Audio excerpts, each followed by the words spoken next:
মুক্তিযোদ্ধার সন্তানদের জন্য রাখা হয়েছে।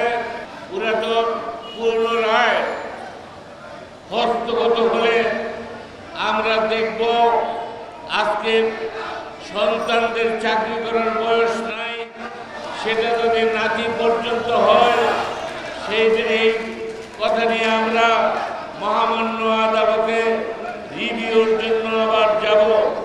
আজকে এই দেশের এক শ্রেণীর বুদ্ধিজীবী তারা শুধু বলে, একতরফা কথা বলে। তারা বলে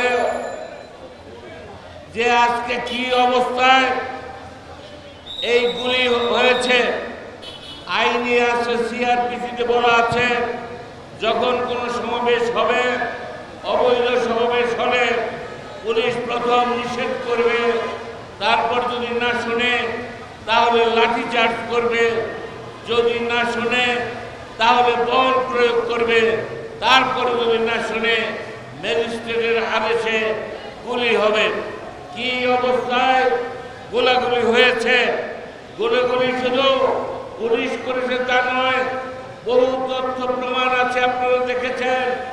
ওই অগ্নি সন্ত্রাসীদের মধ্য থেকেও শুধু গান পাউডার দিয়ে সবকিছু পুড়িয়ে দিয়েছে তা নয়, তাদের মধ্য থেকেও গুলি হয়েছে, সেই গুলিতে অনেকে মারা গেছে।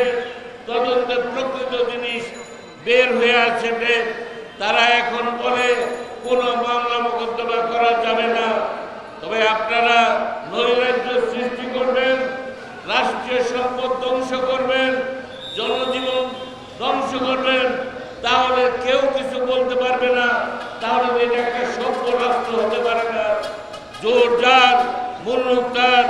যদি আজকে এই স্বাধীনতার সপক্ষের লোক তারাও যদি রাস্তায় নামে, মাননীয় প্রধানমন্ত্রীর অনুরোধে মানুষ শান্ত আছে, আমরা শান্ত আছি, আমরাও যদি মাঠে নামি তাহলে তো একটা সংঘর্ষ হবে।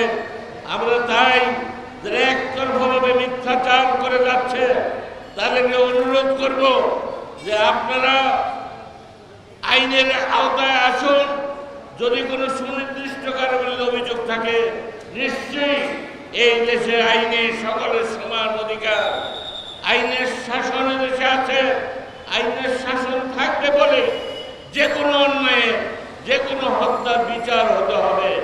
রাষ্ট্রীয় সম্পদ যেভাবে ধ্বংস করেছে, তাদের উদ্দেশ্য একটাই ছিল, আরেকটা 15 আগস্ট ঘটানো, আমাদের মাননীয় প্রধানমন্ত্রীর উপর আঘাত করা, সরকারের পতন ঘটানো, ছাত্রদের কাঁধে ভর করে তাদের কাঁধে বন্দুক রেখে নিশানা ছিল সরকারকে উৎখাত করা।